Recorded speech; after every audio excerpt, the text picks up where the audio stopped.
Hello and welcome to EUphoria Podcast. This is Season 8, Episode 9. We are actually recording this on the same day that we record the Reckless episode, but this is a special episode. We're bridging the gap in break week. More LEC-focused content will be coming your way next week to preview the playoffs, but this week we're going to be sitting down with Jeevun Sidhu, who is one of the guys on the Summoners Rift team. He's actually the lead designer for the Summoners, lead game designer for the Summoners Rift team. He has a complex title, but the part that anyone who's watching this is going to care about is that he has taken over some of Mark Getter's responsibilities. First and foremost, the most important part is he's the guy who tweets the patch stuff now. So if you're wondering where all the flame comes from and all the LS immediate hot takes come from, this is the man's Twitter that you need to follow, and this is the man who's communicating this stuff. Obviously a much greater team behind all these decisions as always, but he is, at least in that part, kind of the new Mark Getter in that regard. So we're going to get him on the show. We're going to talk to him. We're going to ask questions from pro players. We're going to figure out what he thinks of Nocturne mid. Brain dead champion, I think we can both agree. That is. Just some light lip videos flame to you start, because I flame Kadra all the time. Someone can flame me back. But yeah, let's get into it. Let's get started. EUphoria, special episode, break week. Woo! And it is my great pleasure to welcome to the EUphoria podcast, Jeevun Sidhu. Welcome, Jeevun. It's bright and early in Los Angeles. How's life? How's it going in the kind of post, but not quite post-pandemic world? Yeah, it's great. People are coming out of their caves, and we're back at the office recently. It's nice to see people. Things are looking really good lately, actually, for the most part. A few hiccups, but for the most part, it's getting better in the world, especially. Yeah, we went back a little bit. We started putting on masks again, and there's fear of stuff, but for the most part, people are really positive. Yeah, and good that you guys get to be back in the office and working. We were speaking last week or earlier today, if you're keeping up with the canon, with Reckless about the struggles of quarantine, and it's everyone is handling it and dealing with it differently. But we obviously know a lot about you. We prep for this. We're ready for this. But I want to make sure that our audience knows who you are too. So do you mind explaining quickly who you are, kind of what your background is, what you've worked on, and where you are now, and where your responsibilities lie? What is your domain? What is your expertise these days? Yeah. So you might know me as Jag, but I was a champion designer for a while. So I worked on Camille, Kaisa, Aatrox, Seraphine, now Akshan. And I moved to the Summoners Rift team this year as the lead game designer. And that's often called the balance team. They change champions, runes, items. They make sure that the pro meta doesn't stay stale. They ship preseason. We're not the compet team, for instance, which is the team that manages the ladder system, metagame systems, MMR, solo queue. We mostly do the in-game experience. Excellent. Now, we obviously have a ton of questions prepared for you from a pro perspective, but I want to know which of these, because you've worked on a number of champions. Are you allowed to have favorites? Is there one that's like and then we're going to softball. The pros ask much harder questions than I do, so we'll start with this one. Is there? Do you have a baby? Is there one champion that you're like, oh, this is my masterpiece? Go to. I really can't say that because it'll appear like there's some impropriety. Let's say that I'll tell you this at least. I'll give you a hint. All I've done is nerf my favorite champion since I got on this team. Oh no! It's yeah. Oh, the only I didn't.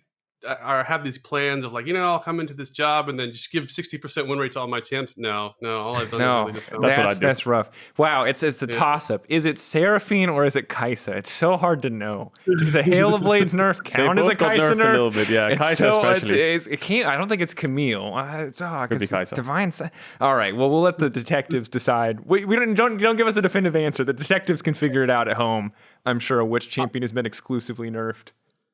I'll say every champion has their own little element that makes them really special in my heart.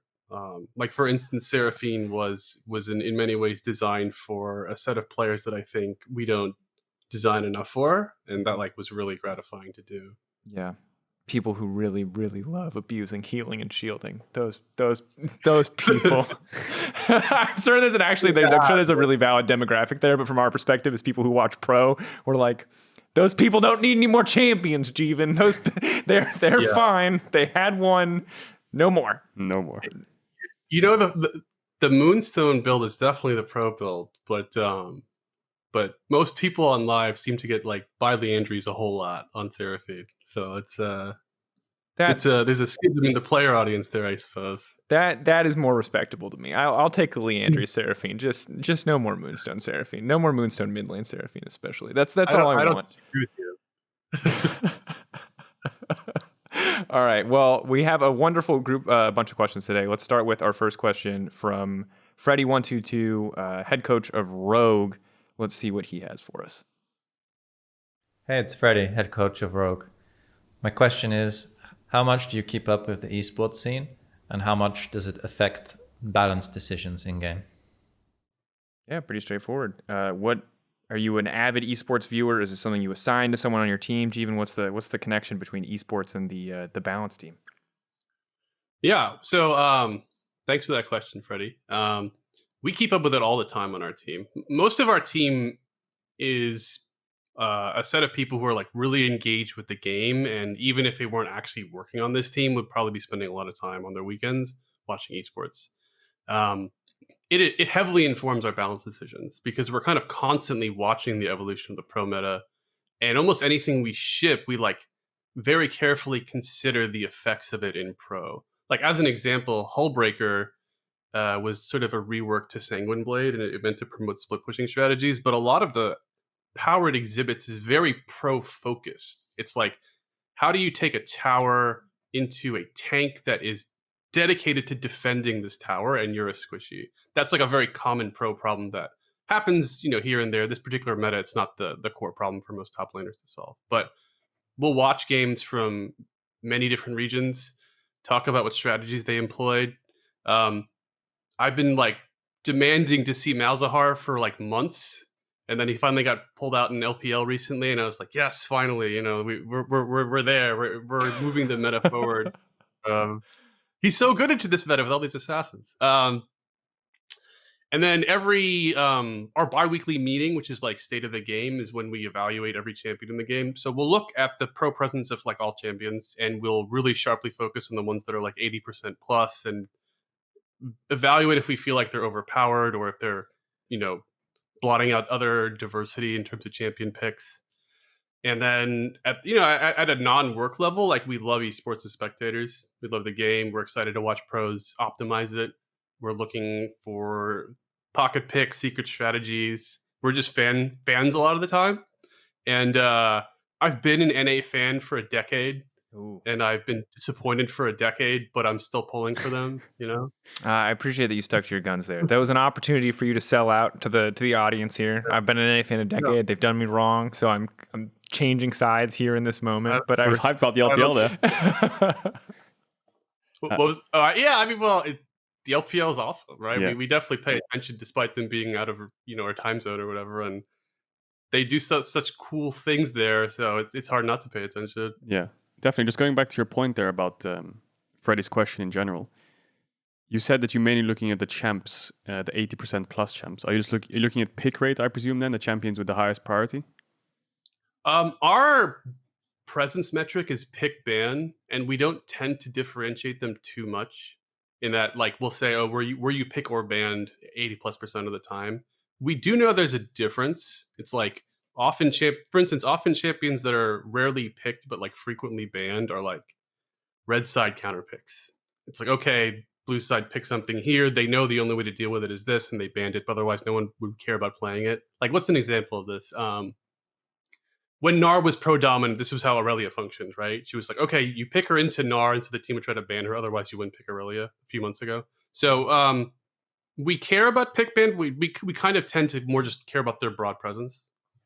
When it comes to like making a decision on kind of how you balance champions from a pro lens, and I know that the process is a bit more complicated because obviously you have a lot of different levels to play. You said you look at the presence rate, maybe some win rate, some other metrics in there too. But how do you decide actually like what to take down to affect pro play? Like how do you decide which parts of the kits to nerf? Because a lot of the times from an outside perspective, when we see patch notes, I think it's a lot of seemingly small changes, things like 2 armor here or there, 20 HP here or there on the level 1. Sometimes it's, much bigger changes in the case of the most recent Aurelia patch that shift. But like, how do you decide which parts to focus on once you've identified that a champion maybe is too powerful in pro play? That's a cool question. So I think we have to balance for all spheres of the game simultaneously, right? So if something is particularly pro dominant and is like appearing everywhere in solo queue, it's like pretty easy because we can target close to anything and be like, that's just generically a powerful champion, and we can adjust it. Mm-hmm. If it's like a terrible solo queue champion but like an amazing pro champion, then we try to target things that are specifically pro bound. So as an example, like Syndra, when she was just like hyper dominant as a first pick, but also like won like 40% of her solo queue games. So we were like, okay, what's something that pros tend to leverage much better than other players? And that could be something we could address that would still leave her like a meaningfully powerful champion, but not as dominant. And so I think the last time we did that was like addressing early wave pressure, like early lane pressure, because just pros are just much better at finding small edges in lane and then snowballing that. On the other end, the like things that are like the other issue that I guess comes up a lot is that often pro dominant champions tend to be flex picks, and we'll probably talk about flex picks eventually. But when flex picks tend to make it so you don't have a champ select answer because they'll just move it to another lane or hide it in the jungle, we will tend to address how powerful they are when they're flexed. So this is like recently Viego, right? Viego's like, put him top, put him mid, put him jungle, put him anywhere. Like, you won't have any way of actually being able to counterpick this champion. So one of the reasons we addressed his lane sustain was like to kind of reduce like flex pick potential. I like the language. I like the word addressed. It's like non-existent on the like it has been taken down so much. The word addressed. Most changes I agree addressed, but like over the last 2 patches that has been gutted. In respect, that champion was it was nuts. Miserable to play against. Yeah. So much sustain. And just speaking of this pro play topic, so we've talked about the end of the spectrum where it comes to like the champions are OP, we want to turn them down. We want to tune them down. Do you also consider the opposite end where there's champions which, I mean, from an ex-pro player's perspective, I see champions which will never really find its way into pro play. Things like, I don't know, Warwick, Illaoi, Garen, things we'll never really see in pro play. Is a perfect world for you where anything is viable in pro play itself? Are you actually looking at the champions that aren't ever picked and you're like, is there a way that we can make them viable in pro itself? Or is that something that you tend to just, let the pros handle that? If they think it's OP, they think it's OP. We're going to keep focusing on the casual player-based side, because I can see why a champion being really high priority in pro play should be toned down a bit, because obviously they think it's very strong. But is there an opposite end to the spectrum which you consider as well? Yeah, so the examples you use like Warwick, Illaoi, Garen, we don't have any expectation of buffing them to a level that would be pro viable. It's like I'm sure we could give Master Yi enough clear speed to appear in a pro game, but he would win like literally every solo queue game, and so it's kind of hard for us to feel like we could push those champions forward. But we'll often, particularly when we feel like the players around the esports scene are like, hey, this metagame is stale, we'll try to buff champions that we think are like reasonably pro, like on the fringe, right? What would be a good example right now? It'd be like we could buff Gnar right now. It wouldn't take much, and he'd probably be back in pro. And that would be a good way to get interest in like who's picking what top lane. So I think to answer one of the very first questions though, Cadril, you were like, is the ideal pro game like every champion's viable? I think so. I think higher champion diversity tends to directly correlate to more exciting pro games. I don't think it's realistic for like a lot of champions. Turns out certain things are good, much better in pro versus solo queue. That's always, I feel like, because Illaoi, when people don't read champion kits and walk into you 2v1 at level 6 in solo queue, you're having a great time. In a pro game, you sit there, you get to 3 items. And everyone plays ranged. Everyone plays ranged. No one ever goes near you. They push their CC. I think it's a fair point where there's a lot of champions on the fringe of pro right now. Like you can take Gnar as an example, maybe even we'll just say Ornn as well, who's being picked a tiny bit, but that little extra push might actually put him into pro play, whereas a lot of champions need a bigger push, right? Because when it comes down to kits, the way the game's played in the current meta in pro play, it's very hard to just push a champion in there without actually breaking him in the casual side of the game. Definitely. Yeah, and like I think it's sad to me when we see kind of fringe picks that like every few months I'll see a top laner like bust out Yorick in a pro game, and I'm like, yes, maybe this time he'll work, and then he like fails miserably and we don't see Yorick for another year because everyone's like, no, there's no way this will work. I think who played Rengar last week? Was it Bwipo? It was Bwipo in the jungle, yeah. He played Smite, Exhaust, Rengar. I thought that was so sweet. I was like, this is awesome. I'd love to see more. I thought it was going to go top initially, but it's like, those are so exciting when we see those fringe champions make it to pro, especially without our push. Like, that's even cooler, right? It's like a natural evolution of the meta and all that. Yeah, I think that's. Oh, we have so many questions, and I want to make sure the pro players, because they took the time to ask questions, get them in. But we can for sure, I'm sure, find an opportunity to sneak up more follow ups here. I want to go to the next question from XL Cries, top laner for XL. Let's see what he had to say. Hi, my name is Chris. I play for Excel, and my question is, when you do the patch notes, do you sit down like a week before as a team and think about what champion wants to be nerfed, or do you like do it individually and come with ideas, or what's the plan there? Yeah, so just can you explain the patch process, I guess, to us? Is it individuals hunting for OP champions? Is it data informed? What is the actual process of making a patch and shipping a patch? It's definitely both, actually. I can give the structure of the 2 weeks of a patch, right? So the first day is a Wednesday, and we'll get in a room and we'll plan out the next 2 weeks.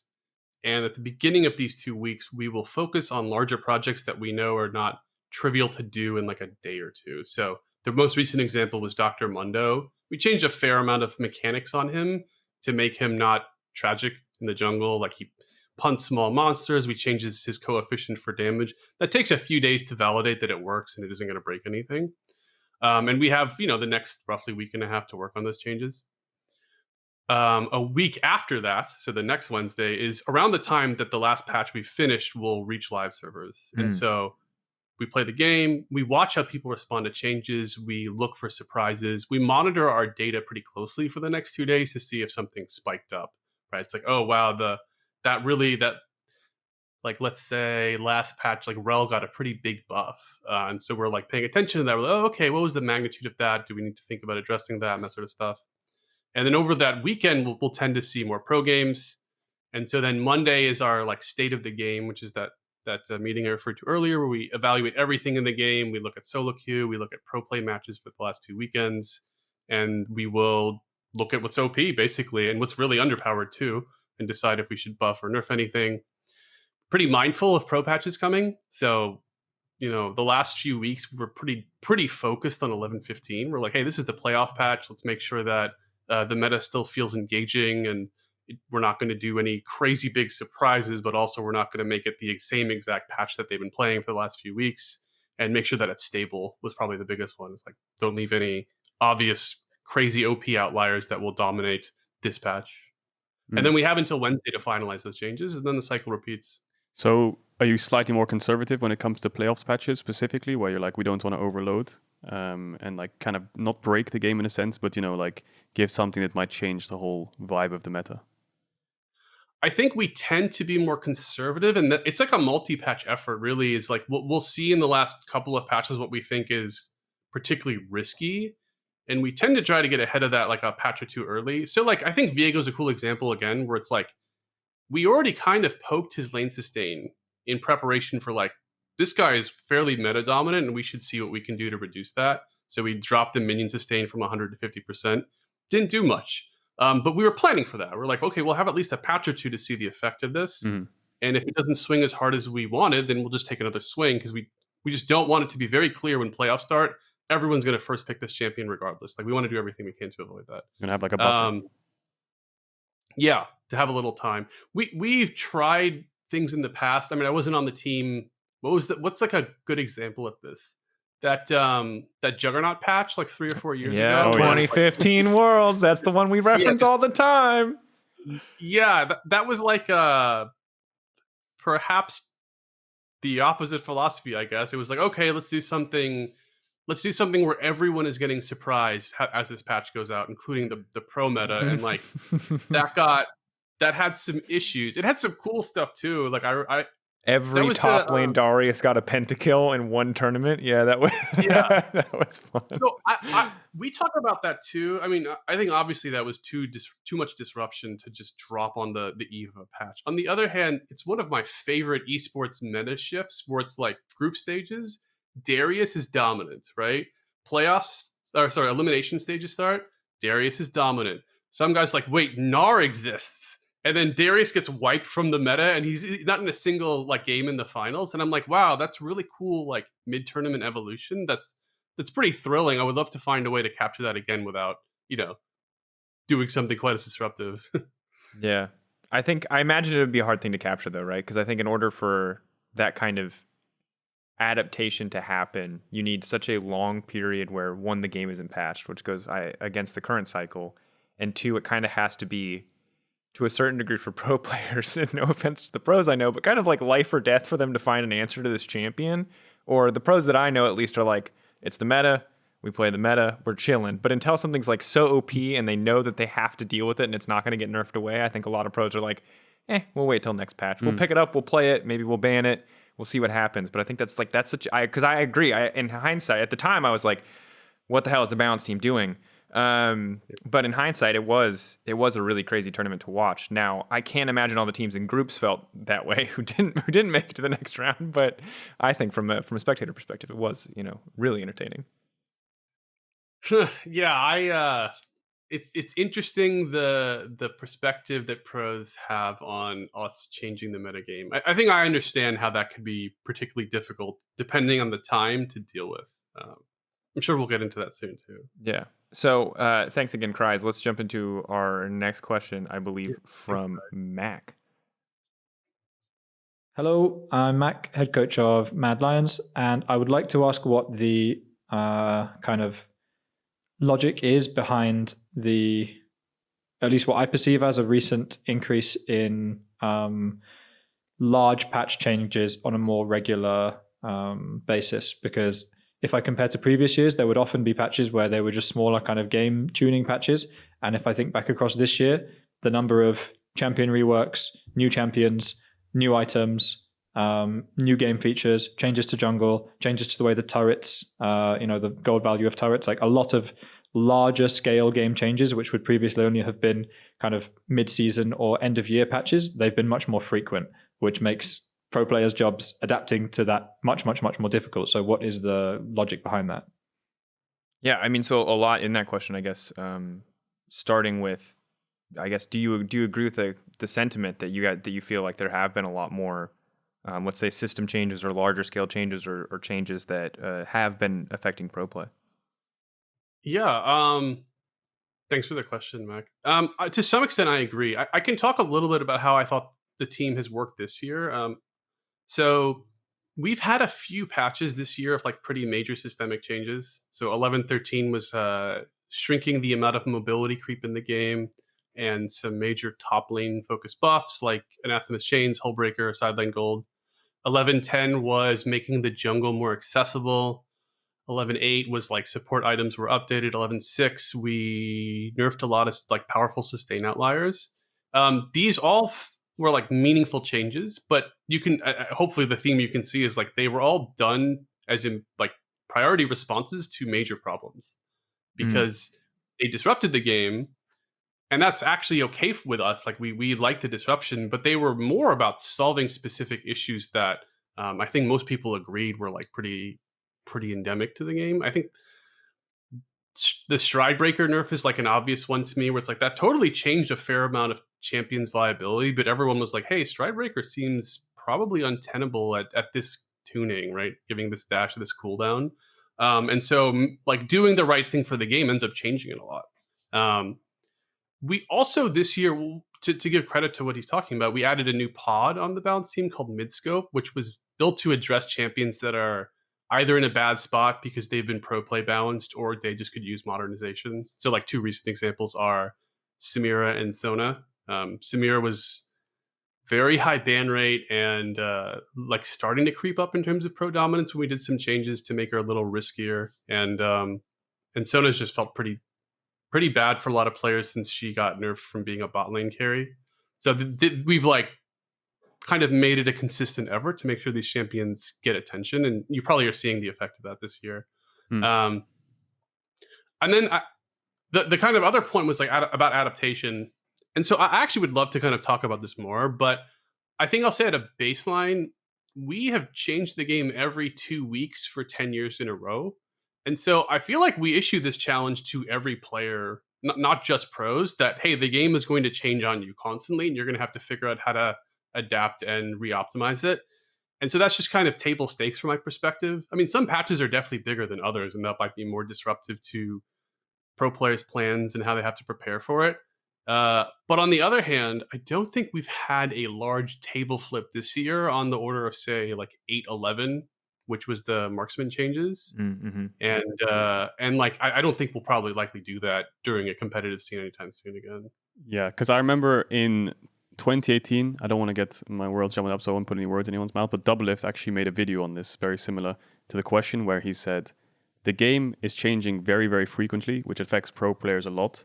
And although he understands it's kind of like a way to keep the game interesting, he feels like maybe the patches should slow down a bit or be honed or more targeted or specific in a sense, where if you're a pro player, talking from experience, you're playing on a certain patch, you're feeling comfortable, you've pretty much figured it out, but all of a sudden 2 weeks later, boom, everything's changed, or some things have changed, which even if minor, can actually affect drastic things on the patch itself. So is there any room of that being sort of thought about in a sense, where it's like maybe some of these patches we want to tone down a little bit so it don't affect pro play as much?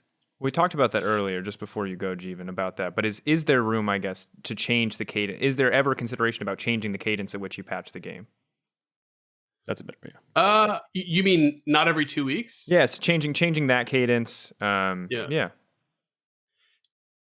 It's something we've talked about, but it's so fundamental to how our players view our game that it would feel like we were changing expectations on them pretty drastically to do that. There are upsides to it. It's like there would be more stability in the game, and we'd have like a little more time to like specifically craft each patch, and that might be better for the pro meta. I'll say this: a lot of design work is less about finding the answer that gets you everything, and it's about trade-offs, right? It's like, well, we have to lose this to get this, and there are voices that are like, we're changing the game too fast. I very recently heard the exact opposite voice from the pro scene, which was like, why have you let Udyr and Hecarim be strong this long? You know what I mean? Like, there was a rejection of the stability of that meta very vocally. And so there's a line here of like the right amount of change is necessary, and hitting that amount of change is difficult to be sure that everyone's satisfied with that rate. And so I think, maybe to answer the question slightly differently, like we are in agreement that it should be the right amount. And if if we're changing too rapidly, we did end up pulling back when we did that marksman change update, that mid-season update. We did a lot of major systems patches in a row, and that felt like too much. So we haven't really done stuff like that lately. But we're more trying to hit a Goldilocks zone, I guess. Yeah, I mean, it makes sense, and I think it is. I think also like the thing that has been talked a lot about, or talked about a lot publicly from the balance team, whether it was you or another representative, Jeevun, is kind of the immortal struggle of balancing for so many different levels of play and trying to appease such a kind of diverse audience when it comes to needs, wants, desires in any form, whether that's player skill or desire to see the game change. But on the other side, I was curious if, from your perspective, one of the big changes that we had coming into the year that feels like it's led to maybe more changes throughout the year is the item change and the item system reworks. And it feels like when I look at this year, a lot of the items a lot of the reason that I see, if I think about like sustain is one of the issues that you talked about. I think that was 11.6 that you were talking about. Eventually, Stride Breaker, as that eventually got buffed and came into the fold. Do you feel like this year in particular is so, I don't want to say volatile, but do you feel like there are so many changes and so many adjustments needed because there just was such a massive system change coming into the year? Yeah, I think that's a fair way of putting it. It heavily changed how people understand items, and then items aren't just like a first order consequence, right? It's like, with these items, then these champions are strong. And then one of the premises of this item update was kind of like, you have to read the situation to know the best item. So I guess like a decent example is like, if there's a lot of tanks, you as a mage, you might want to get Leandries, but if there's just a lot of squishes, you might get Ludens. And some champions do pick between the two. Like Victor might pick one or the other based on game state. And so while that is happening, then what the enemy team should pick and buy in response also changes. And so this is like a fairly complex system that can't be resolved in like a few patches. And so that's just kind of extended throughout like half the year, right? Of us making this item shift and then balancing the system around the optimization of it. It did take a while. And I don't know. I found that pretty interesting. Yeah, interesting and exciting to work on. I think it's a little more stable now in that no one's really like, hey, look, Sterix Gauge is dominating the game. There doesn't seem to be an item or system content that's really doing that now. Maybe Divine Sunderer is the closest one. And I think that depends on who you talk to. Yeah, But it seems like the spotlight's back on champions lately. It does feel like it's been a very rapidly. I will say, and not to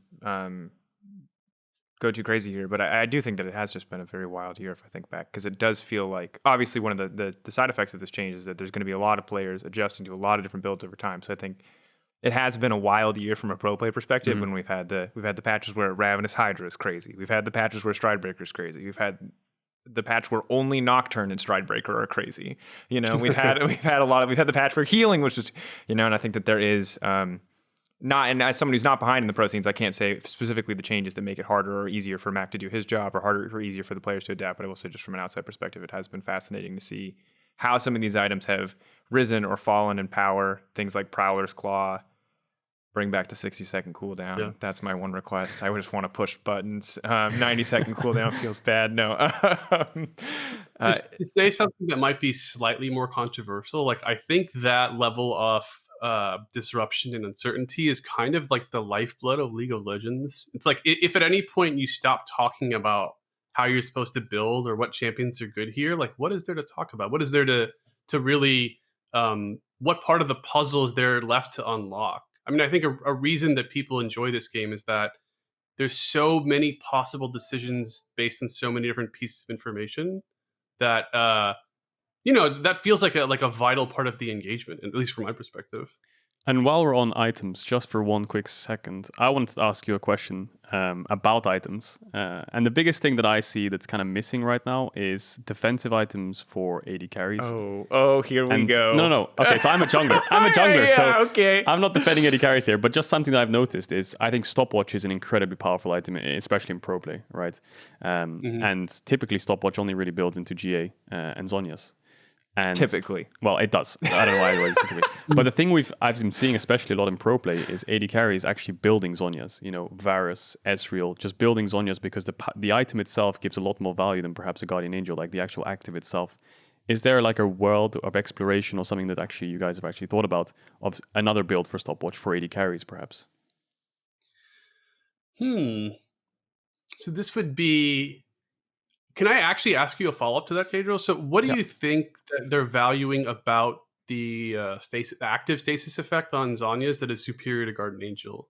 So you can, especially in pro play, or it could be the stats too, to be fair, because you're talking about ADC champions with decent AP ratios too. But whatever the feeling is there. That's the thing, because it feels like right now for defensive items for AD carries, you're either going Wit's End kind of or Shield Bow, and then you're going towards GAs, right? It's very hard to just go for a tank item, especially unless you're like 6 items, maybe you could go for something. So the actual idea behind the stasis effect is you can kind of bait out ultimate abilities. For example, a Nautilus ult, an AD carry getting Nautilus ulted with a GA, he's not going to be able to avoid the Nautilus ult itself, and he's probably still going to die if it's late in the game, and then when he gets revived, he's probably going to die on top of that. So a lot of AD carries, or even just assassins in general, like Volibear. Volibear goes Sunderer nowadays in pro play into Zhonya's Hourglass because he goes for dives, he's diving in the backline, you buy time. So for AD carries or even for bruisers, it feels like Stopwatch is extremely powerful. And then on top of that, for AD carries, Zhonya's plus Stopwatch at double stasis can also be really effective in teamfights. So just in terms of items, I just wanted to throw the idea out there. Has this ever been considered another kind of Stopwatch version for AD carries? Because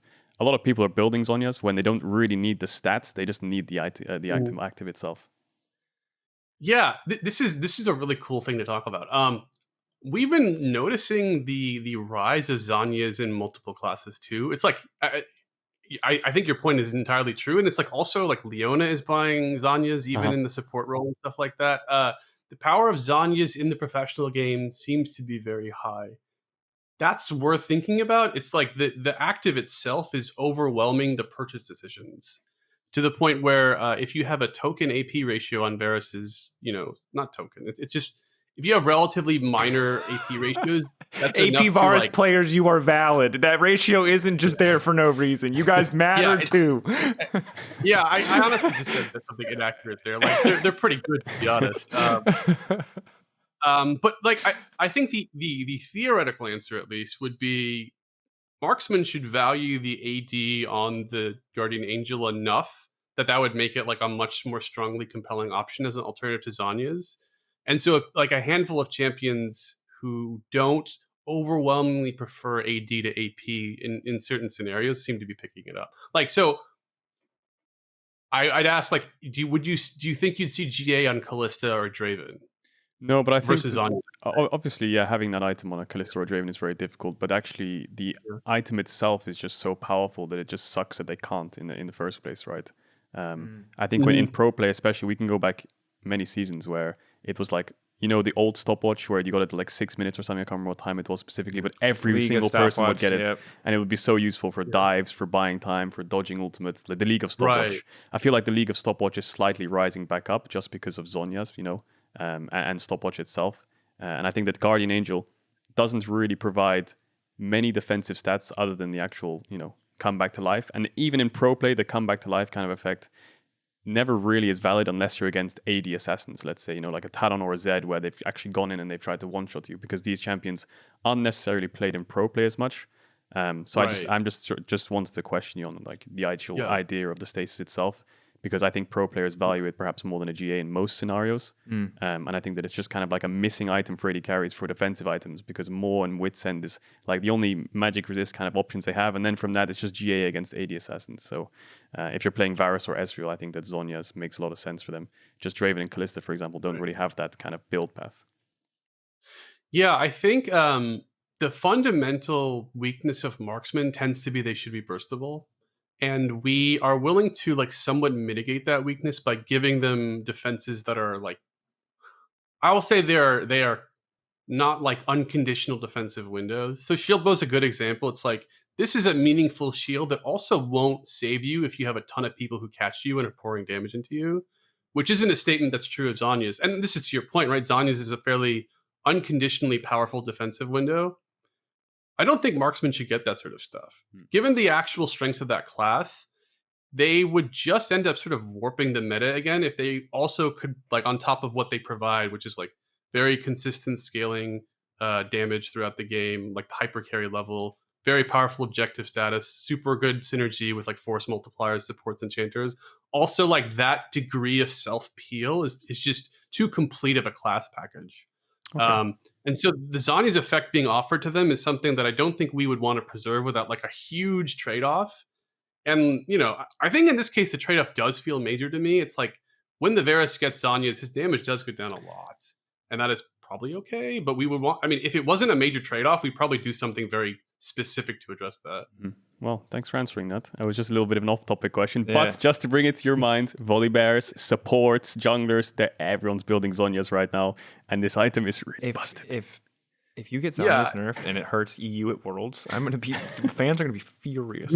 It's like the first item on supports like these days. You're adding 3 deaths to Hylissang's death count every game by just taking this item out. But then he's playing good. You know, if Hylissang's dying, he's playing good. There you go, that's the truth. So yeah, it actually benefits us maybe. I think Volibear is like on the acceptable side, but there is a danger when we try to promote innovation in terms of builds and give AP ratios that are meant to promote AP, like full AP off builds. And they end up being potent enough that you could just incorporate them into the mainline build. So like Zhonya's is really good on Volibear because his AP ratios are awesome. He doesn't have to be in an AP build to get value out of it. So he could be building a bruiser style and then still like get a ton of value out of Zhonya's. So, you know, maybe he just has really good AP ratios, I guess I would say. Yeah, I think the creativity behind the item for the certain champion is great.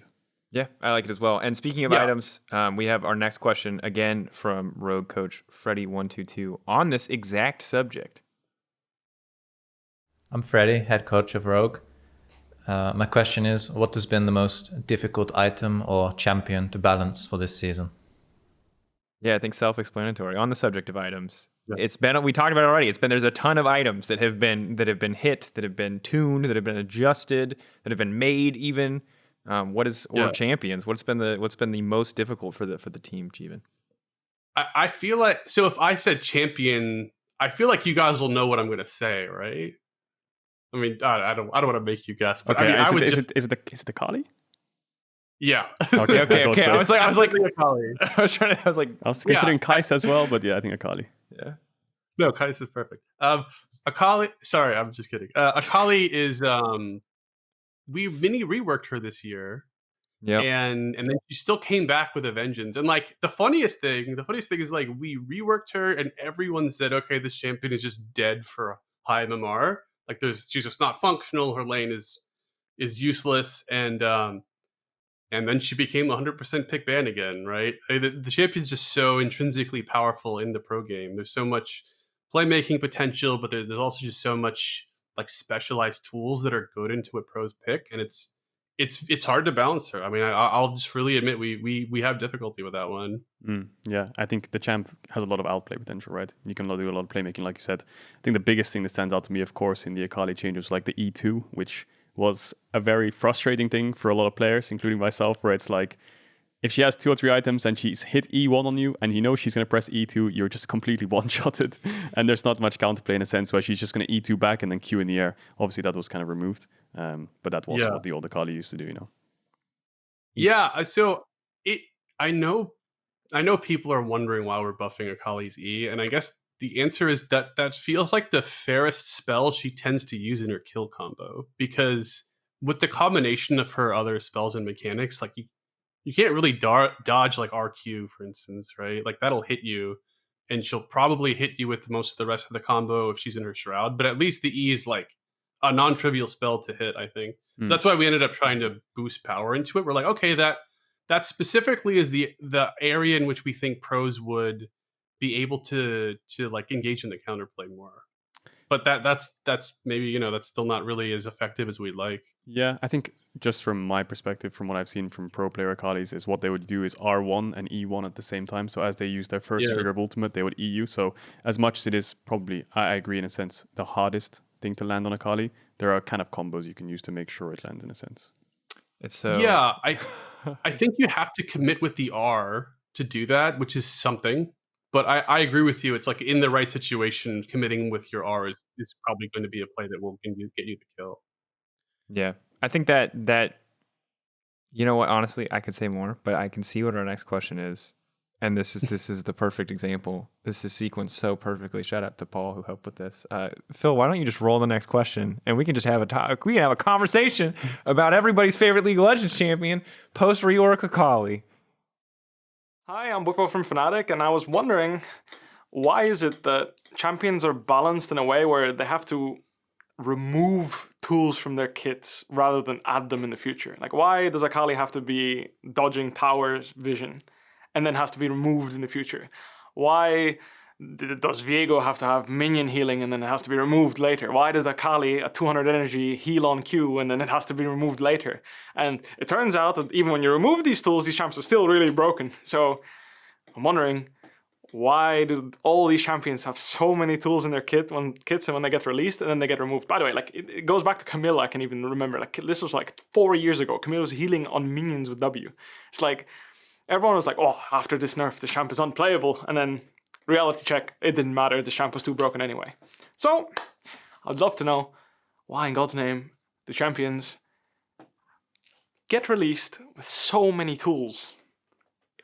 So firstly, thank you, Whippo.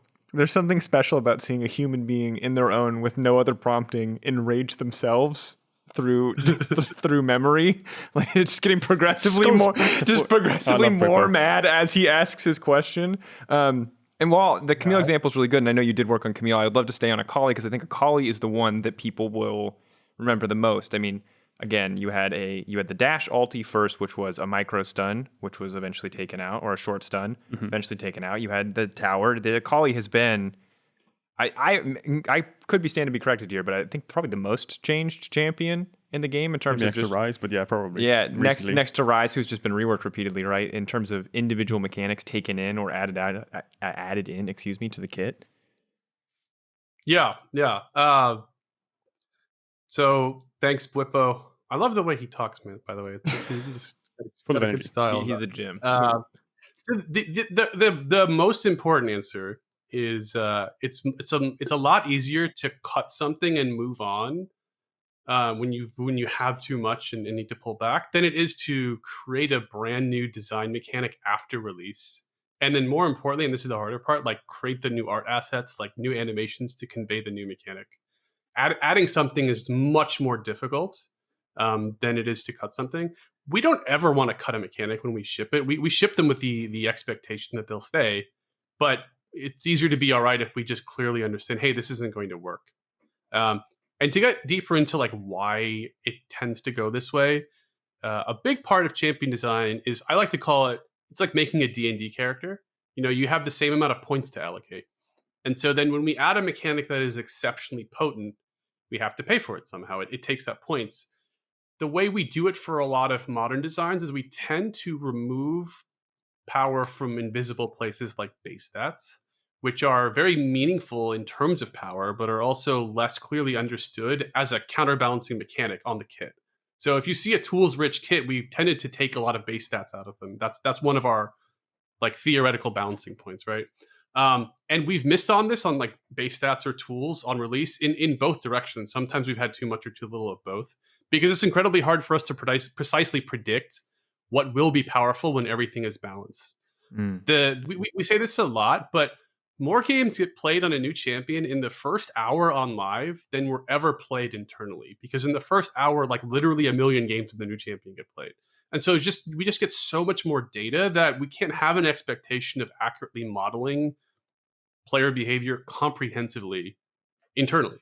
And I think like Akali, to give a specific, like to talk about Akali, one of the primary goals for Akali as a champion was like make an assassin that is functional into counterplay.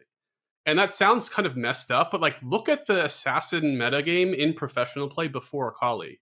It's non-existent, right? Like any assassin at that time was basically a joke. You would just put a Janus shield, or Janus is a bad, a Lulu shield onto the carry as soon as they engage, and then they would just die. And so Akali had specific tools that were designed to give her the ability to function even when people were trying to peel her to an extent. And it's hard to define those tools. We didn't know exactly what they were. And so we tried an experiment with, okay, you can't be seen by towers, and that would give a lot of assassin players the agency to tower dive. That was probably a bridge too far, so we pulled back. But the initial intention of developing that tool, that's not something we could add after release. That took so much time and thought and like, you know, mechanics design to even implement as a first order solution. And then kind of less that sounds as a cop-out. Like what I'm saying is we don't always know how this will behave, and it's hard to predict. And I'm sure people will be like, but that's your job. So I love watching Bwippo. I love watching him play Aatrox, but I do recall when Aatrox was reworked, he very like vocally was like, this champion is non-functional and will never be good, or something. I don't remember the exact words. And I believe this was the stance even after Aatrox was hotfix buffed. I think the vast majority of the community was like, this will never work. You'll never hit any player trying to pay attention to the game with like Aatrox's Q. And this was the community consensus right up into the point where the Shy flash Q3'd his way into like, I don't know if it was an MSI championship. I know we were talking about it earlier. I forget which one it was. Worlds, but G2, yeah, into G2. And so not like we're wrong about the power level, but so are the best players in the world sometimes too. Like it's a difficult thing to land perfectly on release. So it's a case of add more and remove them later on in a sense when it's just overtuned? Yes, that is the only work order that is possible, I suppose. Yeah, so I mean, to be fair, we do the opposite, right? But it's like it's a different process. We made Jin Zhao not like non-functional recently, right? He used to be kind of a joke of a champion, and then we made it so he actually could gap close to enemies that are paying attention. So we can add mechanics if we feel like a champion needs it, but it's generally a lot more time consuming and difficult to do. So when in doubt, you know, is it a matter of like when in doubt, if you feel like this is going to work, if you feel like it makes sense, always easier to put it in up front than to just add it in later? Or would rather have maybe is it a matter of would you rather just have a more powerful kit than too weak of a kit in general when it comes to design? I think we're always trying to aim for something balanced. That's like the best thing I could give you. Like we are making the best possible prediction into the tea leaves of like how this will be optimized in a metagame of players attempting to win, and we will attempt to read. Okay, this is probably necessary for that champion to function. I mean, even the question itself is kind of like it's giving part of the answer. He's like, everyone thought Camille would be broken when we removed her W healing on minions. It turns out she didn't need it at all, right? But at the time, everyone thought it was an appropriate tool that was necessary. Yeah, I think it's interesting to see how quickly perspectives change on champions. I know I have been in that camp. I'm, as someone who is not a pro player, easily upset or convinced that something is overpowered. Less so in recent years, as we've been playing League for 10 years now, Cadrel, so I'm just like, maybe it is, maybe it's not. We'll find out in a month. Yeah. But I can understand that for sure. Our next question, if we can jump up from another member of the Rogue team, one of the analysts over at Rogue, another kind of on the subject of champion balance specifically. Hello, it's Nico, the head of analytics at Rogue. And my question is, how do you decide to nerf a champion or to make him a flex pick? For example, the Kiana in the jungle or solo lane Pyke decided to nerf it, but some other champions like Syndra bot lane, they became flex picks. So what is the decision-making process there? Yeah, I think good question from Nico. Yeah, thank you, Nico. Our biggest question here is, does flexing a pick almost entirely remove the weaknesses in counterplay? And if it does, we tend to go after that pretty aggressively. So I think the best example that I can recall, or at least the clearest example, was Sylas jungle. It was like, okay, Sylas goes in the jungle, doesn't get punished in lane, and then just goes to every lane on the map and steals their ult and kills them, and then just goes to the next one with no downtime, because the mechanic for his ult was basically there's an internal cooldown per enemy champion. So Sylas ult still just had like infinite uptime by playing him in the jungle. And there's no obvious way to balance that to make it fair. It felt fairly overwrought, so we just said, okay, we probably can't let you jungle. You've eliminated all counterplay and weaknesses on the champion when that's true. And there are, I mean, that's the type of example we would use. We would say, okay, does it just void what your options are strategically against a champion? Then it shouldn't be too easily flexed. And then I think like a good counter example is, I feel like Jace has been a flex pick for his entire existence, right? You can take him top, you can take him mid. He has the same general strength and weakness set. He's a good lane bully, but he often can die to ganks, and he doesn't scale as well as other champions. So whether he's mid or top, it doesn't really change that. So if there's a balance depending on where the roles are, that's absolutely fine. But if one's slightly more attuned or less fair in a sense for the players around the map, then that's something you'd want to hit. I think it's more about tuning than fairness. Or sorry, I said that backwards. I think it's more about fairness than tuning. Or here's another example, actually. Nocturne. We just did this like 2 patches ago. Nocturne is pretty non-interactive as a laner. He is resourcelessly pushing the wave and resourcelessly sustaining on it. There's not actually an option against Nocturne for the most part, unless you send like literally 2 or 3 people at him. Wow. And like he doesn't seem to have that problem in the jungle, right? It's not like him having resourceless sustain is somehow unique to a jungler. And so that's like a very specific, game health issue that we were like, okay, you can't really flex that way. So it's similar to Lee Sin as well, in a sense then as well, when it became to like lane Lee Sin. Yeah. Lane Lee Sin similarly feels like when played well is like non-interactive, or can be at least I should say, is he's just pushing his W and one-shotting the wave, and then he's roaming the side lanes the whole game, and it's like, okay, we don't really, we didn't think that there was an easy way to make that fair to play against. Yeah. I just like that, for context, even if you don't know, Vedius, one of the members of our team, was for many years a Nocturne mid one trick, and we now have it on record that Nocturne was a non-interactive laning champion, and there was nothing you could do about it. So I'm really just happy to bring that piece of information to him and kind of just share and get his thoughts on how he feels about, and I'm just going to paraphrase here, and again, this is my words, not Jeevun's, being a non-skilled champion. That's not what you said. I'm not trying to say that's what you said. That's what I took from it. And if people can argue about my interpretation, but I'm excited to share that with Vedi when this episode finally does air.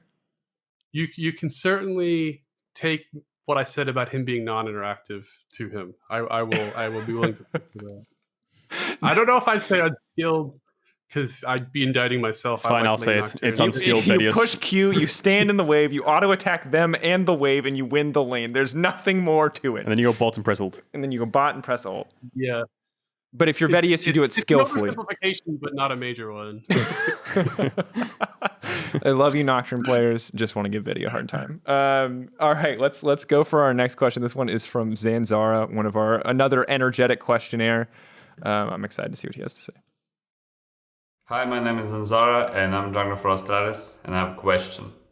When Udyr was broken, Riot was nerfing items, but with item nerf, Skarner got hit too. So my question is why Riot is nerfing item over the champions? So for context here, Jeevun, Zanzara, originally an LCL player, has joined us in the LEC, and he is a big Skarner enthusiast. He is known as, he's the master of taxes, because he would Skarner one trick, I think, if it was acceptable. And he won a lot of games because people didn't want to buy QSS. So he was personally hurt by your balance changes, Jeevun. It's entirely you two. We're going to just put that on you. So yeah, why the holistic question though, when do you decide it's a champion nerf and when do you decide it's an item nerf that makes sense? Yeah. I'm sorry I did you dirty, Zanzara. Although he actually mentioned literally last night on Twitter, he's like, new buffs. All right, I'm winning worlds. So maybe I paid him back in this last patch. But but yeah, so the Udyr Skarner thing is interesting. We looked at every champion that bought Chemtech when we nerfed it, and every single champion, or close to every single champion that bought it, was just very much overperforming on that item, not just Udyr. So like Skarner won something like 4 or 5% more games if he went that item over, say, Frostfire Gauntlet at that time. And so the item felt like an outlier, just put right next to its two comparables of the other two Immolate tank items. And the fact that Udyr was the most obvious standard bearer for it might make it seem like we didn't have to nerf the item. We could have just nerfed Udyr, but it had this level of overperformance across the board. So we tried to nerf the item in a way that felt like it reined in the best case users a little more than other ones, because that's why we went after movement speed specifically. This was like this set of champion, right? Like Udyr, Hecarim, Skarner are essentially gated by movement speed and very little else. And so just the presence of that active became the dominant force in the gameplay behind interacting with those champions. That felt like it was messed up. Because the fact was, well, at least according to our data, Skarner was pretty OP with that item too in that patch. He was just less so than Udyr. So we were actually okay with him getting nerfed as a consequence of changing the item, because his win rate was actually pretty healthy, even without, with that nerf, I should say. Yeah, I think even if I recall correctly, Skarner's win rate was pretty high. And I think for context, you referenced 4 or 5%, and I think for people who aren't familiar with win rate changes, that's pretty massive, right? Like on the scale of win rate changes. Yeah. So I didn't look at the specific numbers, so forgive me if this is partially inaccurate, but I believe Skarner was winning like 54% of his games when he had Chemtech, and he was winning like 50% of his games with Frostfire or something like that. Yeah. Actually, I think it was higher than that. I think it was like 56, 52, because I just remember he was in a very overpowered band with that item, but I don't remember the exact numbers anymore. And that is a big deal, yeah. Yeah, I think it's a very similar thing you can relate to Stridebreaker more recently as well, where it's like the item makes the champions really strong, or stronger than they should be. So like the Udyr, the Hecarim running at you with Chem tank and still one-shotting you even though he's a full tank, just slightly unhealthy, right? So makes a lot of sense. Yeah, I think our players don't... I guess I would say that for most people who play League of Legends, the sort of primary vehicle of content is champions, and it shows. It's like you can ban a champion, right? You can't ban an item, and so if an item or a system component is like the meta driver, I think people tend to find that distasteful, because they don't. I mean, you guys can tell me if you feel differently, but like if you're losing to like Duskblade, I think you'll be like, well, this is not the game I signed up for, right? Whereas if you're losing to Rise, it's like, okay, well, at least I understand what Rise does and how he outplayed me, or I can outplay him.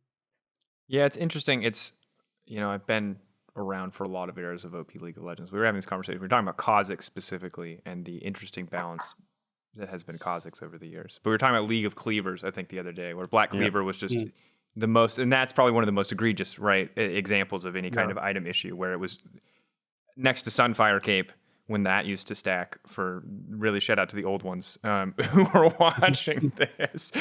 Those are like the two that I can think of that were just like so disgustingly game warping that you could literally not build any other item in the game League of Legends. If you played a champion that couldn't build those items, you were just you were gonna lose no matter what. Yeah, I remember Cleaver Q. It was like buy Cleaver on Leona and you win. Or stack 5 Black Cleavers, no passive sharing. Yeah. Yep. Loved it. Yeah, that was an interesting. I think that was over the break too. I think that was like over the December-January period where it was like a 4-week patch. So it was just 4 weeks of Cleavers every game. It's like a few years ago, I think. Well, there might have been 2 years of League because I'm thinking back to season 3. So there's Cleaver's been dominant twice, I think. Yeah. Oh, Black Cleaver. Interesting. This next question, and I'm excited because we have 2 questions that are kind of tied together again, but I would love to we have one more from Zanzara.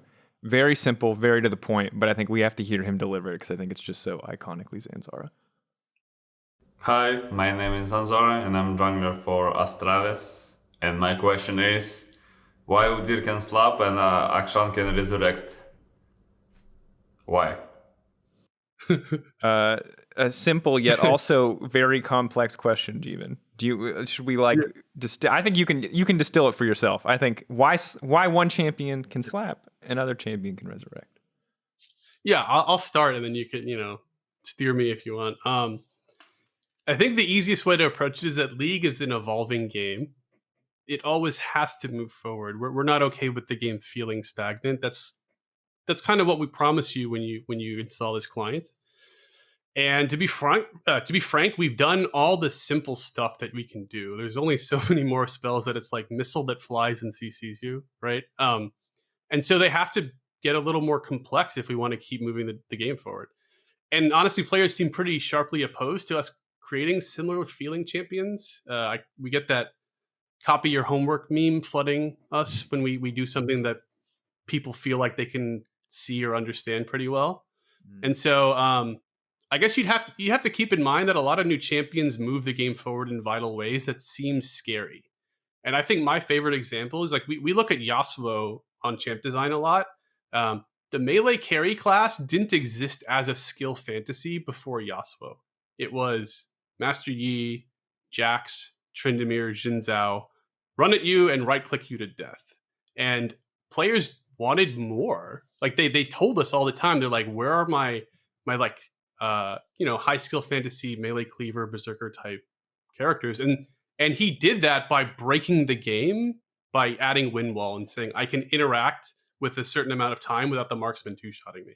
People thought this was messed up at the time.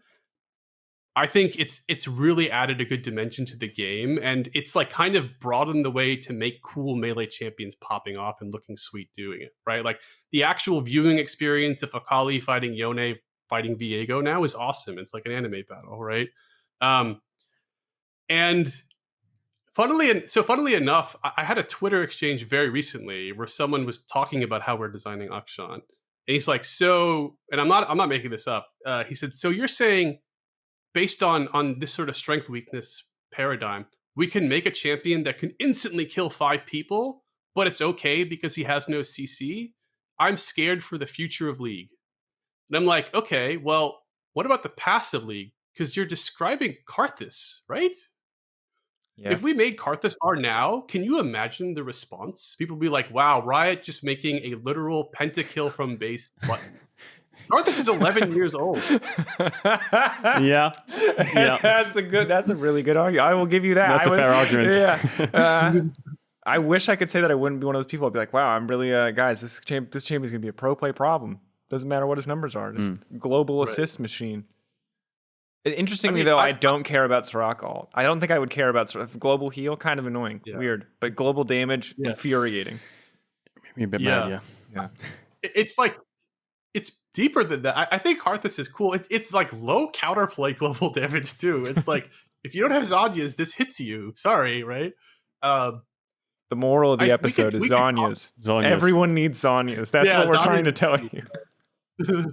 We could talk about Akshan if we wanted. I mean, I think that's a little messier topic because it's not clear if he's strong or weak yet. But I'll say that like the contrast with Udyr and Akshan's interesting. Like I thought people memed when Udyr was like flash bear slap completed my gameplay loop, right? Like I always thought people found that somewhat uninspiring when it was pro dominance. So I guess what do you guys think about it? Was really great for like the 3 or 4 times people got to shout "run stun job done." But then 5 months later, it was it wasn't 5. It wasn't even 5 months, man. Okay, but it was like a week later. We were like, okay, he's gonna do nothing for the entire game, and then he's gonna run at them. And if they can't also go fast with their Shurelias on their support and their chem tank on their jungler, it's just every fight is just going to be him or Tank Hecarim, which was, to be fair, people remember Udyr more clearly, but Tank Hecarim was infinitely more egregious in my eyes. I'm like, that was ugh.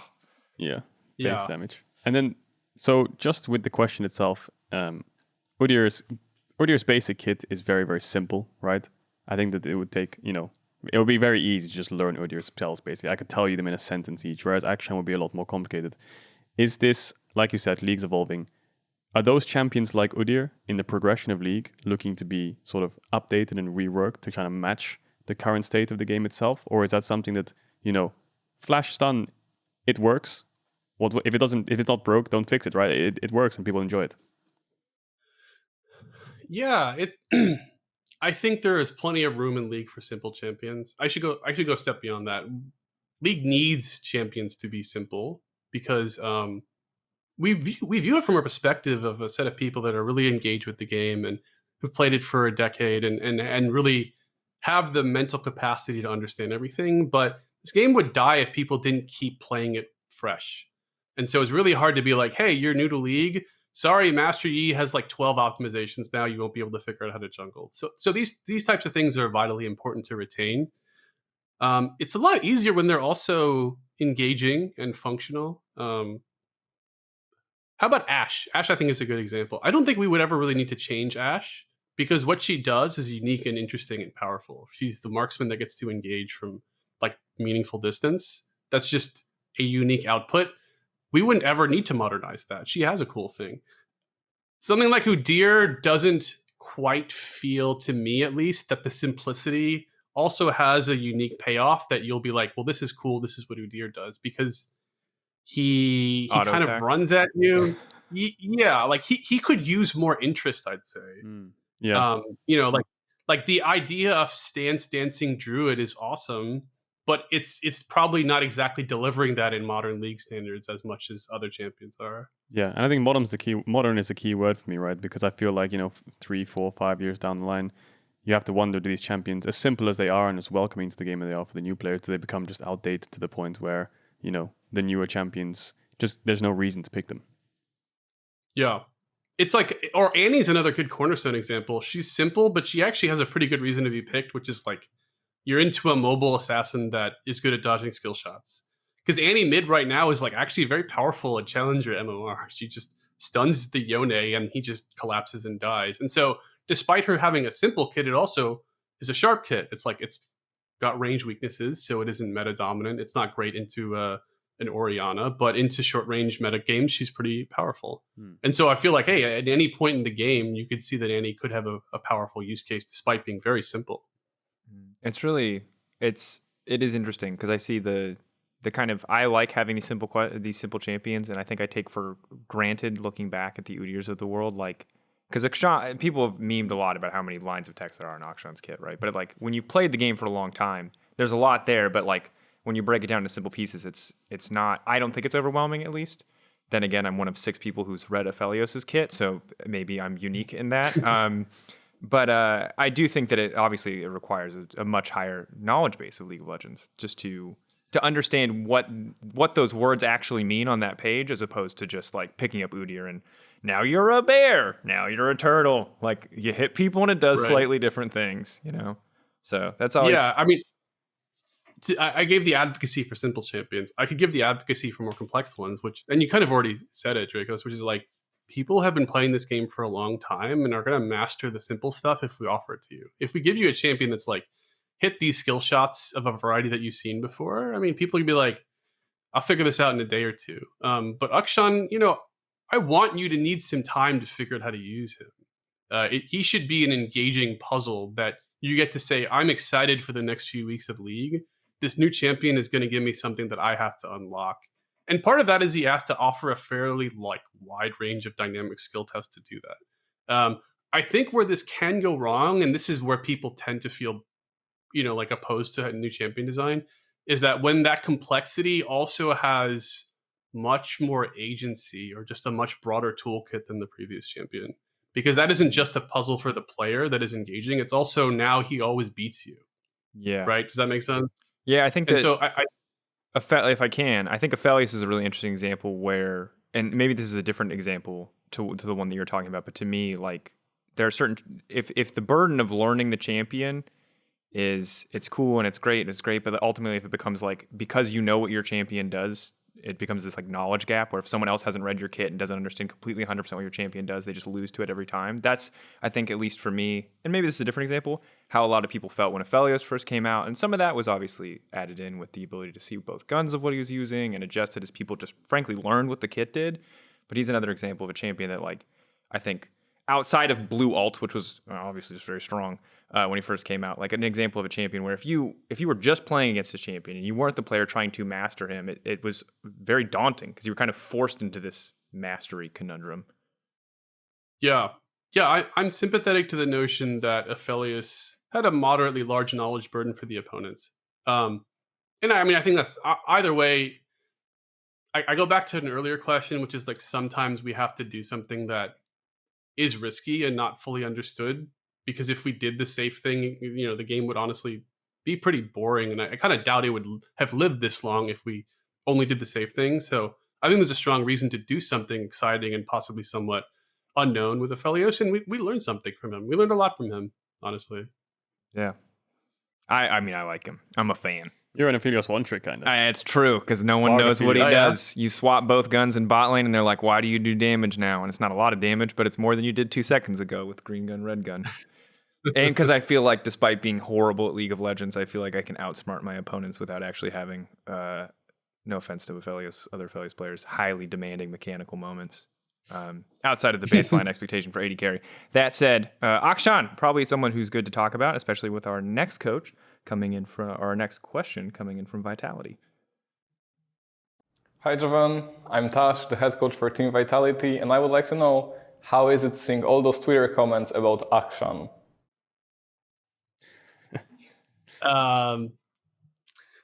So Tosh, thanks for the question. I think my conclusion after seeing the Twitter comments is there are thousands of challengers that I should have consulted first before building the champion this way. And this is your champion, right? This is, I think, is this the last champion in the portfolio for you? I mean, I don't want to say last forever. I don't know where you're going to be, but this is your most recent, your final work as of now. Yeah, I mean, I pretty much finished designing the core kit at the end of last year, and then I handed it to the champion team, and then they polished him up, and I had a partner on the team, Twin Enso, who was just awesome and made sure that he kept the champion in a good tuning state and fixed all the bugs. But yeah, that was kind of my last one that I worked on. It's fun. I mean, we could talk about a lot of stuff on Akshan. I think it's interesting. I feel like he fits into what I was talking about earlier, which is I don't think everyone understands him yet. And I think people are defensive of League if they're engaged. They don't want something that has the chance to heavily destabilize it or break it. And so the Twitter response is kind of, both a symptom of them caring about the game and feeling defensive of it and saying, how can you break this game in this way? It doesn't feel right to me. And I understand that perspective. I would say kind of what we talked about earlier with, say, Akali or Yasuo. We don't want to make the same champion. We want to move the game forward. We want to find ways we can innovate and make things interesting. And we want to excite players. We want to make you see something and be like, wow, he's spinning around the wall like that. That's cool. That's what we're looking for. We're looking for people to love the game they're playing. That's the core goal with him, really. I think from our perspective, having not played him, or against him actually at this point, which is interesting. I will say I played. I think I played around 30 games in Challenger so far in the last 2 days, and it's permaban. Permaban. It's no one wants to even see it. Not that it might be OP. I just think people just don't want to see it on the Rift. Yeah, that happens for the new champion every single first week. Their ban rate is gigantic, regardless. Mm-hmm. I think that the question that I would love to know is specifically on the revive mechanic, because whatever else is going on in the kit, and again, I'll learn him when he comes into pro. I try to hold off until he's in pro, but the revive mechanic, being able to kill opponents who've recently killed your allies, getting that takedown, getting those revives, that to me as a mechanic feels like it could have pretty big implications on pro. Can you talk to us as someone who worked on this kit, as someone who worked on this champion, like the thought process there, and like why was that one of the avenues of exploration for a champion? And just before you answer that, can I just follow up as a minor side question? Why is it on his W instead of his ultimate as well? That's just something I was just curious of. Yeah. Let me answer Dracos' question first. So there are a lot of goals when it comes to making new champions, and I think people don't always necessarily have insight into those goals, and that's totally okay. We wanted to make a mid lane marksman assassin because we felt like players had a desire for that marksman style, and then to some extent Lucian and Tristana appearing there felt like, to a lot of people, not like champions designed for the role. And so when I sat down to think about how to make this type of character, the first thing I thought was, I hate having marksmen in mid and top lane. Because either they get like a kill at level 2 and they snowball the game and they don't have any utility while doing it, so they just kind of like pop off and we just watch them pop off and hope they win. Or more likely, my top lane Vayne like runs it down and goes 0-7. Because these champions don't have fallback and they don't have anything to offer to their team. So it was important for me to find a way in which this character could express themselves in a way that was positive for their teammates. And I think this is a conversation point for design a lot is, do you design stuff that is fun to play as in addition to fun to play against, which I think are both important, but I think this is a team game and there's so much toxicity in like solo queue games and so many poor team-based interactions. And so to me, it was on us to design positive team play interactions. So that's like one reason why Akshan can do something very powerful for his allies. And then to answer the pro play question, the reason why he does it specifically this way is he takes an assassin output, which is killing a priority target, and he turns it into team utility. That specific mechanic is very hard to access when players are organized in defending it. Any kill or snowball-based assassin has a lot of healthy counterplay when one team is devoting resources to preventing them from doing that. And so I think a lot of people fundamentally misunderstand the nature of Akshan's revive. It's not zillion off. He doesn't deny a kill. That person's dead. They gave the enemy team 300 gold in half a level. He isn't stopping the enemy team from snowballing. He's putting his team back in the game so that they can keep fighting. And notably, the way he tends to do this is he'll often revive a weak person on his team by trying to kill what is demonstrated to be a dangerous opponent. The signature marker of how he can revive someone is this person just killed someone.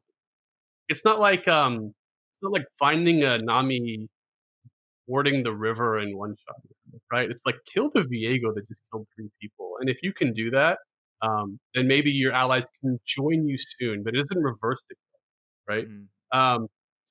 And that like and finally, like he doesn't have perfect tools for choosing the person to die. I mean, you might notice it in the actual kit construction, but he isn't like a Talon where he can 1-for-1 reliably. Like if Talon had this passive and it was like on a it was kill the Jinx and you'll revive your team, he would just jump in the middle of the team and R and one-shot her and then die. Akshan can't do that. He doesn't have the ability to force kills, even though his core pattern is he needs to kill someone specific. So to me, that's how it was balanced for pro play. It's like it's a powerful output that has powerful counterplay. To answer why it's on his W passive instead of his R passive, is that the notion that it should be gated in a powerful way? Because to me it is, right? It's like he has to be on the part of the map where someone just died and then kill that person despite everyone on the team having a marker on his head saying, this guy is the target of Akshan. Like my analogy is, Rengar's R puts a little particle over your head and says, hey, he's closest to this guy. That's what Akshan's passive is. It's saying he's going to be here soon. And he has a 750 camel radius, so you will see him before he comes as well. Prepare your plan to stop him. Cool. I mean, I think it's interesting, and it's so. Do you feel, because you talked earlier about how one of the difficult parts of balance was you guys are always, you're looking at it like a D&D character. You got a certain amount of points to put in certain places. Some of the problem in the past has been that there's numbers that are very impactful that aren't as visible, and that can affect perception. But here in this case, what in this D&D character that is Akshan, do you feel like the price he pays for this revive mechanic is the fact that he doesn't have Talon-like backline access, or how does he actually pay in his kit? What does he give up in this kit, in theory, to have access to this crazy team utility? Yeah, that's a meaningful part of it, is that he doesn't have the ability to force a kill on a priority target. And like most of his burst damage is very counterplayable by allies being near you or like blocking it. Like his ult is blockable by anything, right? It's blockable by minions, champions, monsters, turrets. His E will stop doing damage if someone steps into it. So if you have a Leona standing in front of the Jhin, she'll just block him and then he won't be able to kill that character. So he has to use his stealth tools well to do this. And then the other thing that he gives up is he doesn't have the scaling DPS of an average marksman because his attack speed scaling is way lower. He has decent burst damage and he can kill squishies, but he's almost never going to kill tanks effectively. And like, it's these things are very powerful weaknesses, let's say, because he doesn't win a lot of his games at this moment. I mean, I know people are learning him, but his first day one win rate was like 30% or something like that. I forgot the number, but yeah, that's is that like the low? What is the lowest? Yumi had something really low as well. Yeah, what's like the lowest? Because again, I think a lot of these numbers, because I've heard them before and I've had some of these discussions before, a lot of these numbers obviously stand out to me. But I want to make sure that people who aren't as familiar with design team, like 30 is like the pits of hell, right? Like 30 is like beyond abysmal, right? Yeah, these are like historical lows. I think like release Syndra, Yasuo, Yumi had these win rates. They're quite low. Yeah. Crazy to think how far those champions have come. Part of it is like Akshan has to play completely differently than every other character in the game.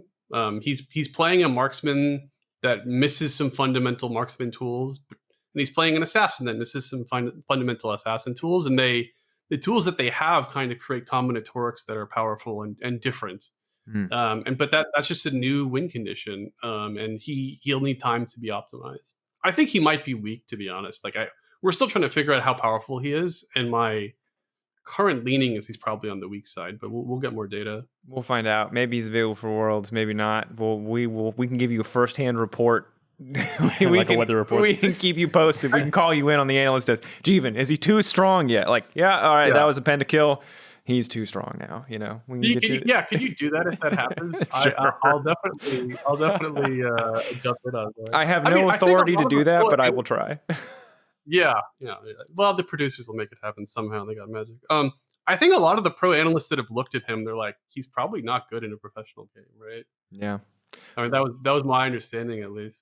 Well, I'm excited. I like the grappling hook ability. So I kind of hope he sees play. I like that the ult is blockable. Again, these are things as a play-by-play commentator that are cool. That kind of interaction with abilities always gets me hyped. Not offended by a flash 5-man Malphite ult. Just not as interesting as an Orianna ball or something else that takes maybe a little bit more to make it work. But I do want to go. We have one more question here. Again, from Mac, the coach of Mad Lions, one that I think will kind of hopefully wrap us up nicely here in this discussion on the game of balance. Hello, I'm Mac, head coach of Mad Lions, and I'd like to ask about what the balance team's approach is going to be as the game gets larger and as more and more champions get released towards bringing old champions back into the fold and updating champions, because at a certain point, I imagine it's going to become incredibly complex and there are going to be a lot of challenges when it comes to reworking old champions. will Riot, for example, ever stop making new champions when they hit, I don't know, 250 champions or something like that? And how does that work with the game getting more complex in terms of the number of unique interactions that there are between different champions? Because this is something we commonly see with new champions like Viego or Silas when he was introduced, that have really unique abilities, that they tend to cause a lot of bugs and problems in the game because the game is like 11 years old, right? So how is the balance team going to tackle that, or the champion design team as well, I suppose? Yeah, I mean, I think a pretty big overall philosophical question there. Similar to what we touched on a little bit earlier with like champions being, slightly behind. True, but then I think the component there that I think we didn't talk about earlier was just like the theoretically almost overwhelming number of interactions that could be in League of Legends, let's say 10 years from now, if League is still around 10 years from now. But with that many champions in the game, like how do you feel about that from a design standpoint? Like, what are the considerations when you think about League in that state? It's difficult. A lot of this would be, I don't want to speak for other teams. This is more of a champion team question, and they have a lot of thoughts that I don't want to poorly represent. So at least I should be clear that I'm more representing my personal take more than the actual sort of how champions will make champions here. I think at a baseline, we always want to make new champions that feel, this is why we care about uniqueness. It's like if we can guarantee that every new champion has a unique niche, then by champion 250, we still haven't exactly stepped on an old champion's reason to exist. And, maybe at a certain point, some of these old champions start to feel like they're in need of modernization and we rework them. But I think at a core goal, the roster is supposed to say any champion has a reason to be played and is exciting and isn't just like a worse version of another one, which might get unwieldy after 250 or more. And I'm not exactly sure the tactics for what we would do at a 250 champion pool, because we're at like 160 now and it's 150. It's a little more manageable. That being said, there are systems and conversations around champions that probably need to evolve as well. And like the most obvious one to me is probably draft, right? We changed draft once, majorly. Tournament draft was like 5-6 years ago, where we started doing the Double multiple ban phase. Yeah. And that was vital for not just dealing with an expanded champion pool and having 5 bans, but also kind of made the strategy of picking them fairly interesting by comparison.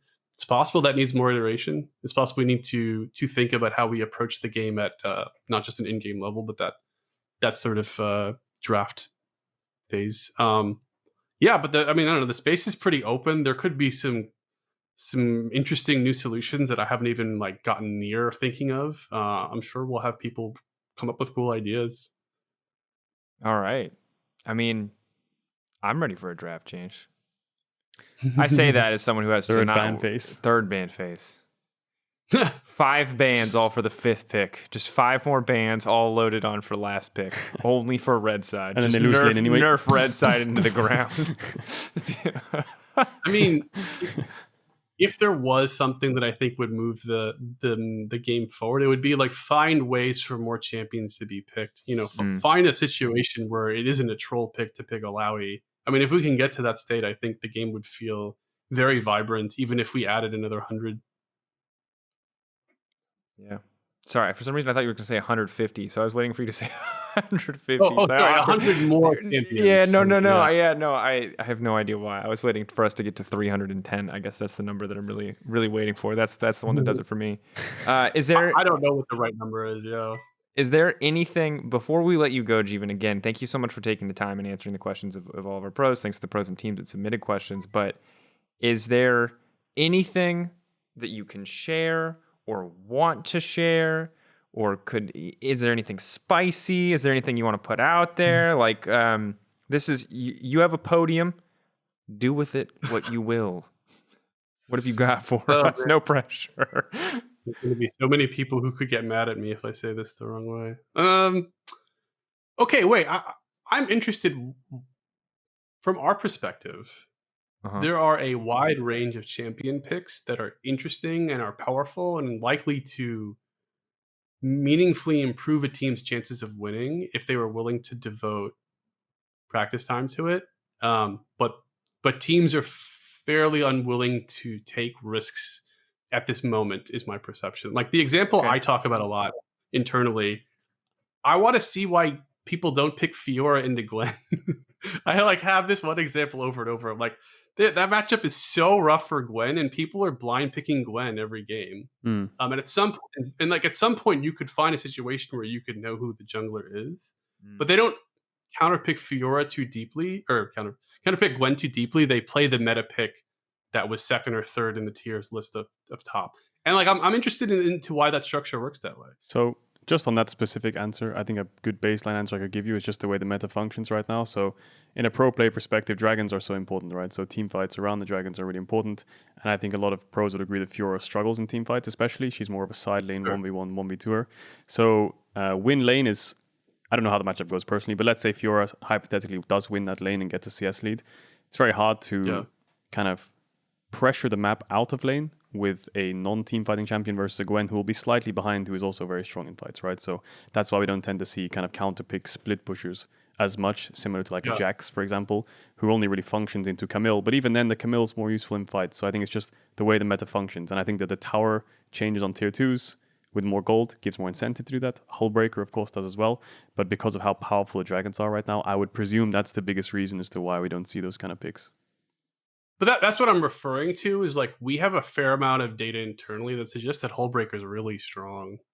And we haven't even really seen experimentation with it with pros, which is like that's actually maybe more my bigger question. It's not Fiora specifically. It's like this is a powerful item that a fair amount of solo queue players are like, this is really, really useful for the specific side laning condition. We just haven't seen it. Yeah, I think the biggest factor I can attribute to that could be OP. Maybe teams are scrimming with it. I haven't obviously seen scrims, but I think that the biggest thing is just communication, right? Solo queue communication breaks down very easily when it comes to like map play.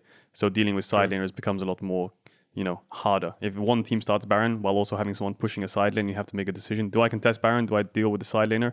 Having a solo queue game where everything's so messy, it's very hard to deal with split pushers, especially if the split pusher is solo killing his lane or getting a lot of jungle attention. I think that split pushing in solo queue is quite powerful, and that's why I think a lot of top lane high-low players like Riven players and Jax players, Camille players stand out a lot more than people who play like Aatrox and Set and these top laners which might be more team fight orientated. So I think that it's probably just because of the massive communication. Solo queue, people get ahead and then they just snowball through side lane because they're very selfish, and teams can't deal with it in solo queue especially. That's the biggest argument, I would say. Maybe it's OP. We had the Baus on the LEC, who's a Scion one-trick split pushing AD only, who's a very high challenger player, who said he thinks it's secret OP as well.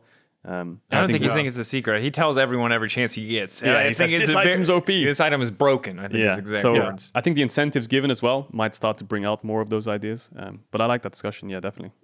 Yeah, I think that this is definitely, I would want coaches to weigh in here more too, because I think that there are probably parts of the 5v5 from the coach mentality where they don't weigh, maybe they just don't see champion strengths the same way that the balanced team does. And that would be curious to me, because I don't know, because I don't have the answers, right, definitively about what they value, what they do and they don't value. But it wouldn't surprise me if, I don't know, both sides had something to learn from the other one. It's because it's a very, very different thing to balance a game for everybody versus to min-max a game for one thing, which is the pro scene. And I think just kind of rounding it. Sorry, go ahead. I would say, I would love to have that conversation, because to be clear, we know Dragon Soul dominates the average strategic consideration. It's very hard to play a side laning style.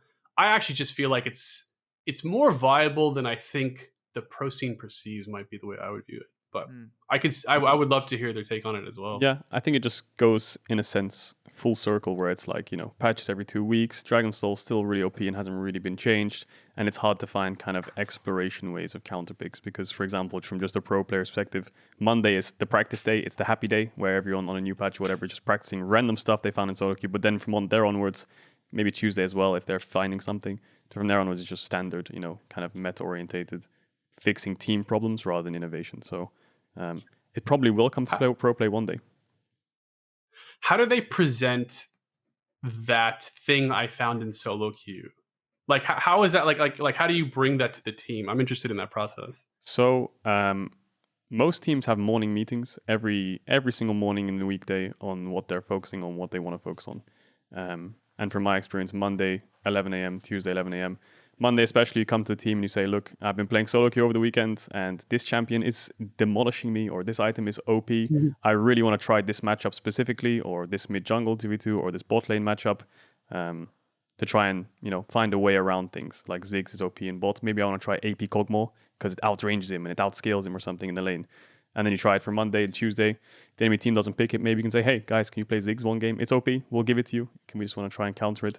And then, you work off each other to try and gain information. I can see now why you may have struggled to make playoffs in your career if you spent your scrim days practicing AP Kog'Maw. It was an example. It was an example. You can't just low blow me like that. I have to. It's I think this is a bigger discussion too, and I wonder. And I don't want to get into the discussion now, but I think to put a pin in it, maybe for a follow-up, maybe for a part 2 at some point in the future, maybe some other voices here too. I think that there's a lot of things that go into specifically being an esports team that aren't just playing the game too, and that the patch cadence is obviously a big deal. The dense competitive calendar is a big deal, and it's just very different from the considerations. Job security. Yeah, certainly. If I am very good at Gwen, I am playing Gwen. Yep. Even if Fiora looks tasty, I'm a focus on that Gwen until E got nerfed. Great nerf, by the way. Great nerf. Thank you. Skip and slash. Very strong. Past that, Jeevun, again, I just want to say thank you so much for coming on the show. Thank you for answering all of these questions. And looking forward to what comes next out of your team and kind of the teams surrounding you, the League of Legends teams, as we get closer to Worlds. And hope that you continue to be disappointed in North America, because I'm sorry, but it's their blood that makes our region so good. That's fair. Yeah, no, thanks for having me. This was fun. I'd love to come back for part 2.